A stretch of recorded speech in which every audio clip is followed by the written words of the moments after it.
After 60 years. In the white sheets, her small, shrunken, dark-skinned figure of the old woman stood out in contrast to the whole room. She looked at me with Indian beautiful eyes.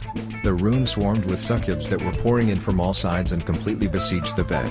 They stood so close to me that I was afraid to move. Still, I was not afraid of them. They didn't come here for death because they didn't know her. Nor for love, because it has blurred in their world. Different and dense. Inhuman or maybe superhuman. But there was a void in my head. There are voids full of space, but my void was completely empty and there was no space or anything else. Even my thoughts stopped here. I was losing myself to non-existence, and I saw me blur in the room, penetrating everything around me. The room was gone. The Indian woman, the succubes, and I saw a tiny figure of Micha somewhere below.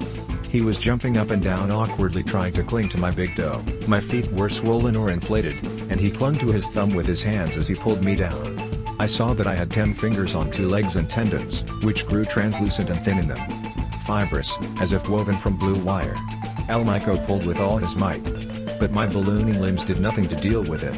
I have to see Marija, I thought. Then I started to slide down and harden. I stood firmly on earth. Peace grew around me. The roadside grass made a sharp hiss. The drawer was empty. Micho was sitting at the table with a large cigar and was handing me the second. The afternoon sun shone brightly into the entire room. I felt rested and my strong legs were clinging to the earth as if with invisible claws penetrating my shoes. I was hooking the surface of a sphere. Go to her, Micho told me in my mind. He also held tight to the earth. I tugged at the cigar as if nothing else existed in the world. An old Indian was kneeling in the bed. Marija, I said slowly, and all thoughts returned to their place. Hombre? She asked, looking at the drawer. Yes. I confirmed with my eyes. Her sunken chest began to heave, and her hands were painlessly swollen like hams. She watched in surprise as short breaths quickly popped out of her lungs. Coughing and coughing tore her bronchi and lungs to shreds. She curled up in half, but I didn't feel her pain, or maybe she didn't. The skin was covered with a white coating and it began to peel and fall off, faster and faster. The hair turned red and crumbled almost completely, and the heels shed the growths of old age and became pink and fresh.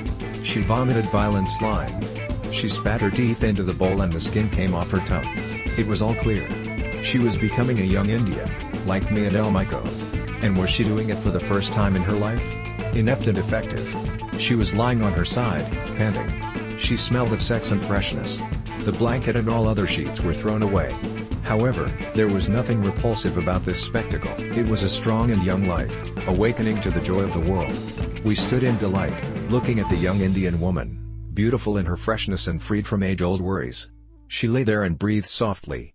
I felt her feelings pour over us, and Micho and I took 2 steps towards her. Take me to the tub, she said softly. We wiped it off a little and took it carefully into the water.